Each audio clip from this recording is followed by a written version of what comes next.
Welcome to Not Milk Never Milk. Subscribe if you're lactose intolerant. You begin wearing the garment or muslin so the fabric sits naturally. This shows where excess needs removing. Pin the bust and waist reference points, then draw the vertical center and intended apex line. Measure from the bust point to the waist and note the distance.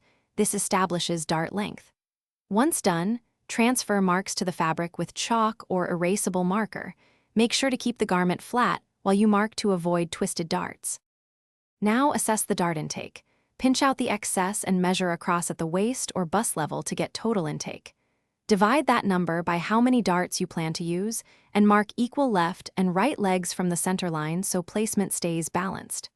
Measure dart length from the dart apex toward the seam or waist. This defines how deep the shaping will be. Make sure to record each measurement clearly. Once measured, repin the intake to confirm the fit before cutting or stitching. Transfer your marked dart legs to the pattern or final fabric, drawing straight lines from the seam toward the apex so sewing is accurate. Base the dart first and try the garment on. This lets you confirm shaping without committing. Stitch the final dart if fit is correct, and press the seam toward the center or in the direction specified for the garment.